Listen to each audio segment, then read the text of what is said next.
আসসালামু আলাইকুম। অষ্টম শ্রেণীর সুপ্রিয় শিক্ষার্থী বন্ধুরা, তোমাদের সবাইকে JM এডুকেয়ারের পক্ষ থেকে আজকের এই ক্লাসটিতে স্বাগতম।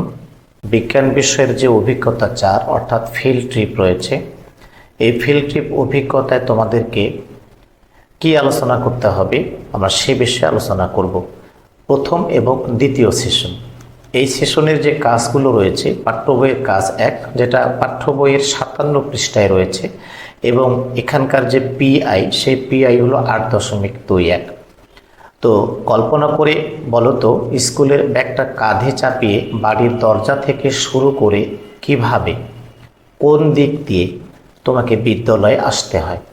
তোমাদের মধ্যে কেউ কেউ হেঁটে আসো, কেউ কেউ কী বলতেছে হেঁটে আসো, কেউ সাইকেলে চালিয়ে আসো, কেউ বা রিক্সা ভ্যানে অথবা অন্য কোনো যানবাহনে চড়ে আসো। এবার তোমার বাড়ি থেকে বিদ্যালয়ে আসার পরটা নিচের খালি জায়গাতে কল্পনা করে আঁকো। এখন খেয়াল করে দেখো, তোমাদের বিজ্ঞান বিষয়ের অভিজ্ঞতা 4-এর যে সেশন 1 এবং সেশন 2-এর এই যে এখানে একটা খালি জায়গা রয়েছে, এই খালি জায়গাটাতে তোমাকে একটা ম্যাপ আঁকতে বলা হয়েছে, যেটা তোমার বিজ্ঞান বইয়ের পাঠ্য বইয়ের কাজ 1 হিসাবে দেওয়া হয়েছে। এখানে কি করতে হবে, এইখানে তোমাকে একটা ম্যাপ আঁকতে হবে, যেটা তোমার স্কুলের বাড়ি থেকে স্কুল পর্যন্ত পৌঁছানোর যে রাস্তা, সেই রাস্তার ম্যাপ একটা আঁকতে হবে। তো সুপ্রিয় শিক্ষার্থী বন্ধুরা, এই ম্যাপটা আঁকার জন্য আমাদের কি কি লাগবে খেয়াল করে দেখো। প্রয়োজনীয় উপকরণ হিসাবে কি কি লাগবে: অনুশীলন বই, কাগজ কলম, রং পেন্সিল, লাল অথবা সবুজ রং, স্কেল, ইরেজার ইত্যাদি। কাজের উদ্দেশ্য ম্যাপ এঁকে আমার বাড়ি থেকে বিদ্যালয়ে আসার রাস্তা বন্ধুদেরকে চেনানো। কাজের ধরন এটা আসলে একক কাজ। এই একক কাজের একটা নমুনা আমি তোমাদের এখানে দিয়ে রাখছি। এই নমুনাটা একটা তোমরা ফলো করতে পারো। এই যে এখানে যে ম্যাপটা তোমরা দেখতে পাচ্ছ, এই ম্যাপটা আসলে গুগল ম্যাপ থেকে ডাউনলোড করে নেওয়া, কিন্তু তোমাদের ডাউনলোড করলে হবে না, তোমাদের হাতে আঁকতে হবে। এই ম্যাপটা আঁকার জন্য আগেই বলা হয়েছে কি কি লাগবে, উপকরণগুলো লাগবে। এখানে জাস্ট আমি তোমাদেরকে ম্যাপটাতে যে লিজেন্ড চিহ্ন দিয়ে আঁকতে বলা হয়েছে সেগুলো একটু আলোকপাত করব। খেয়াল করে দেখো, এখানে বলা হয়েছে, তোমাকে বলা হয়েছে যে তুমি যে রাস্তায় স্কুলে আসো। খেয়াল করে দেখো, মনে করো যে আমার বাসা হলো এই যে এখানে সুন্দরবন কুরিয়ার সার্ভিস মিরপুর 1, এখানে এই যে লিজেন্ড চিহ্ন তো আঁকা হয়েছে, এইখানে হলো আমার বাসা, এই রাস্তার ধারে। তো এখানে একটা 13 নম্বর রোড রয়েছে, যেমন এইটা হলো 12 নম্বর রোড। এখানে কিন্তু ভিতরের দিকেই যে এই রোডটা, সম্ভবত এই রোডটাই 13 নম্বর রোড। এই 13 নম্বর রোডেই কিন্তু আমার বাসা। তো 13 নম্বর রোড থেকে গিয়ে আমি কিন্তু প্রথমে এখানে পৌঁছাবো, তারপরে এখানে আসতে পারবো। এখানে এসে আমি সোজা 12 নম্বর রোড না হয়ে আমি কিন্তু সোজা 11 নম্বর রোডে আসবো। 11 নম্বর রোড থেকে আমি সোজা এই যে এই রাস্তাটা পার হব। এটা হলো মিরপুর 12 নম্বর এবং 10 নম্বর হয়ে আগারগাঁও যাওয়ার যে রাস্তাটা, বেগম রোকেয়া সরণি। তো এখানে আসবো, এখানে আসার পর আবার আমি দক্ষিণ দিকে যাব, দক্ষিণ দিয়ে গিয়ে এই রোডে আবার আমি পূর্ব দিকে যাব, গিয়ে কিন্তু আমি আমার স্কুলটা পেয়ে যাব। তো খেয়াল করে দেখো, এইরকমের একটা ম্যাপ তোমাকে আঁকতে বলা হয়েছে, যেটা তোমাদের কাজ 1, এবং এটা একক কাজ। এটা কিন্তু তুমি তোমার বইয়ের যে ফাঁকা অংশটা রয়েছে, সেই ফাঁকা অংশটাই কিন্তু তোমাকে এরকম একটা ছবি আঁকতে হবে। এবং ছবি আঁকার জন্য তুমি কিন্তু এই যে অনেক দূরের যে চিহ্নিতগুলো রয়েছে, যেমন হচ্ছে এই যে এগুলো, তারপরে যে এই রাস্তাগুলো, তারপরে আবার এই রাস্তাগুলো, এই রাস্তাগুলো, এত দূরের এই রাস্তাগুলো তুমি না আঁকলেও চলবে। তুমি শুধু তোমার বাড়ি থেকে শুরু করে স্কুল পর্যন্ত পৌঁছানোর যে রাস্তাটা, সেই রাস্তাটাকে হাইলাইট করবে, এবং তার আশেপাশে যে সকল স্থাপনা রয়েছে, যেমন এখানে হচ্ছে এয়ারটেল রবি কাস্টমার কেয়ার, এটা এখানে লেজেন্ড চিহ্ন দিয়ে আঁকা হয়েছে। তারপরে মিরপুর বাংলা স্কুল, এই দেখো মুকুটের চিহ্ন, এটা হলো স্কুলের একটা চিহ্ন। আর এই চিহ্নগুলোকে এখানে জান্নাতুল মাওয়া একটা কবরস্থান, হ্যাঁ, এই চিহ্নগুলা দিয়ে তোমাকে কি করতে হবে, একটা ম্যাপ আঁকতে বলা হয়েছে। ওয়েলকাম ব্যাক সুপ্রিয় শিক্ষার্থী বন্ধুরা। এখন আমরা আলোচনা করব তোমাদের শিখন অভিজ্ঞতা 4 অর্থাৎ ফিল্ড ট্রিপের পাঠ্য বইয়ের 2 নম্বর কাজ। এবং এই পাঠ্য বইয়ের 2 নম্বর কাজটা তোমাদের রয়েছে অনুশীলন বইয়ের পৃষ্ঠা নম্বর 58। এখানে তোমাকে কি করতে বলা হয়েছে ভালো করে খেয়াল করো। কল্পনা করে তো ম্যাপ আঁকা হলোই, এবার যদি সত্যিকার ম্যাপ ব্যবহার করে একটা ফিল্ড ট্রিপ বা ভ্রমণের পরিকল্পনা করলে কেমন হয়, তাহলে চলো সেই পরিকল্পনা করে ফেলা যাক। শিক্ষকের নির্দেশে কয়েকটি দলে ভাগ হয়ে যাও। এবার দলে আলোচনা করে ঠিক করো এই দলের কাছাকাছি কোথাও ঘুরতে যাওয়া যায়। পরিকল্পনার সময় নিচের বিষয়গুলো বিবেচনা করে ফিল্ড ট্রিপের পরিকল্পনা করো। তো সুপ্রিয় শিক্ষার্থী বন্ধুরা, তোমরা খেয়াল করে দেখো তোমাদের এই অভিজ্ঞতা 4-এ সেশন 2-এর কাজ নম্বর যে দ্বিতীয় যে কাজটা দেওয়া রয়েছে, সেখানে তোমাকে একটা ভ্রমণ পরিকল্পনা করতে বলা হয়েছে। যে ভ্রমণ পরিকল্পনা করার জন্য তোমাকে কয়েকটা বিষয় উল্লেখ করতে হবে, কয়েকটা বিষয়ে তোমাদেরকে ফলো করতে বলা হয়েছে। যে ফলো করতে হয়েছে যে সকল বিষয়, সেই সকল বিষয়গুলো একটু আমরা এখানে একটু দেখে নেব। তোমাকে বলা হয়েছে যে এই যে কাজ 2, এই কাজ 2 করার জন্য কি করতে হবে, অনুসন্ধানী পাঠ বই লাগবে, অনুশীলন বই লাগবে, কাগজ লাগবে, কলম, পেন্সিল এবং ইরেজার, ম্যাপ ইত্যাদি লাগবে। কাজের উদ্দেশ্য কি, বিদ্যালয়ের কাছাকাছি কোথাও ঘুরতে যাওয়ার পরিকল্পনা করা। এই কাজের ধরনটা কি, এটা মূলত একটা দলগত কাজ।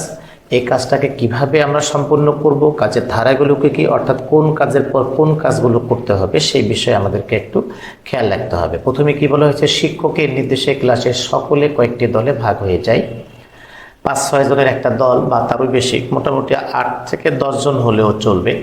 প্রতিটি ভ্রমণের জন্য দল আলাদাভাবে একটি করে স্থান নির্বাচন করি, অর্থাৎ প্রত্যেকটা দল আলাদাভাবে একটা করে স্থান নির্বাচন করতে হবে যেখানে তারা ভ্রমণে যাবে। দলের সবাই মিলে আলোচনার মাধ্যমে ভ্রমণের সমস্ত পরিকল্পনা সম্পন্ন করি। একটা দলে যদি 8 জন বা 10 জন হয়, অথবা 6 জন বা 7 জন হয়, সবাই মিলে বসে দলের কি করা হবে, অর্থাৎ সমস্ত পরিকল্পনা আমাদেরকে করতে হবে। কোন কোন সদস্য কোন কোন দায়িত্ব পালন করবে তা ডায়েরিতে নোট করে রাখি। কোন কোন সদস্য কোন কোন কাজ করবে তার জন্য আমাদেরকে ডায়েরিতে একটা নোট করে রাখতে হবে। নিজেদের পরিকল্পনা চূড়ান্ত হলে শ্রেণী শিক্ষক বা বিষয় শিক্ষকের সাথে এই ব্যাপারে আলোচনা করি। তো সুপ্রিয় শিক্ষার্থী বন্ধুরা, তো খেয়াল করে দেখো যে কতগুলো বিষয় আমাদেরকে ফলো করতে বলা হয়েছে, যেগুলো বিষয় ফলো করে আমাদেরকে একটা ভ্রমণের পরিকল্পনা করতে হবে। তো এই ভ্রমণের পরিকল্পনা করার জন্য আমাদেরকে প্রত্যেকটা দল সাজাতে হবে এবং প্রত্যেকটা দলের পারলে একটা সুন্দরভাবে নাম দেওয়া দরকার। তো সুপ্রিয় শিক্ষার্থী বন্ধুরা, তোমাদের এই 2 নম্বর কাজের যে পরিকল্পনা, এই পরিকল্পনা কিভাবে করব, প্রত্যেকটা দল কিভাবে আমাদের কাজগুলোকে সাজাবো, তার একটা নমুনা উত্তর এখানে আমি দিয়ে রেখেছি। এই নমুনা উত্তর দেখার আগে তোমাদের একটা ছোট্ট বিষয়ে একটা কথা বলতে চাই, যে আমি তোমাদের 6ষ্ঠ থেকে 9ম শ্রেণীর শিক্ষার্থীদের জন্য পোস্টার ডিজাইন নতুন কারিকুলাম 2024 এই নামে একটা ফেসবুকের গ্রুপ খুলেছি। তো তোমরা এই গ্রুপে আশা রাখি জয়েন হয়ে যাবে। এই গ্রুপে জয়েন হয়ে তোমরা কি করতে পারবে, তোমরা তোমাদের 6ষ্ঠ থেকে 9ম শ্রেণীর শিক্ষার্থীরা, যে কোনো শিক্ষার্থী, তোমরা তোমাদের ক্লাসে যে সকল শিখন কার্যক্রম করানো হয়, এবং শিখন কার্যক্রম করাতে গিয়ে বিভিন্ন পোস্টার ডিজাইন করতে হয়, তারপরে বিভিন্ন শখ পূরণ করতে হয়, শখের মধ্যে ছবি আঁকতে হয়, এগুলো সবগুলো তোমাদের মোবাইল দিয়ে তোমরা ছবি তুলে এই গ্রুপে তুমি আপলোড করে দিতে পারো। এতে করে কি হবে, তোমার আরেক বন্ধু এই তোমার কাজটা দেখে শিখতে পারবে। এটা তোমাদের জন্যই এটা উপকার হবে। তো এই কারণে আমি চাইব যে তোমরা 6ষ্ঠ থেকে 9ম শ্রেণীর পোস্টার ডিজাইন নতুন কারিকুলাম 2024 এই গ্রুপটিতে জয়েন হয়ে যাবে আশা রাখি।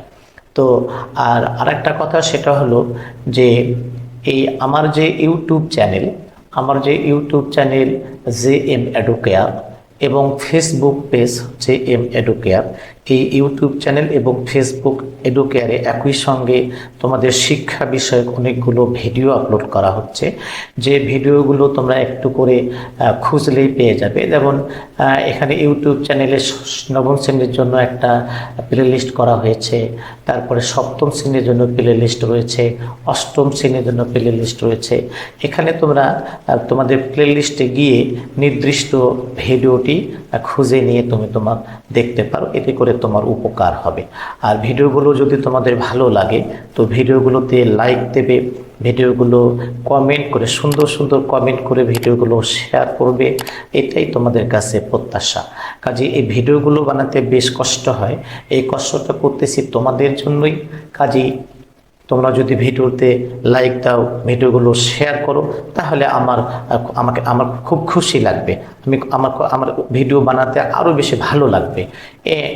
সবাইকে এই আহ্বান জানিয়ে আবার আমরা ক্লাসে ফিরে যাব।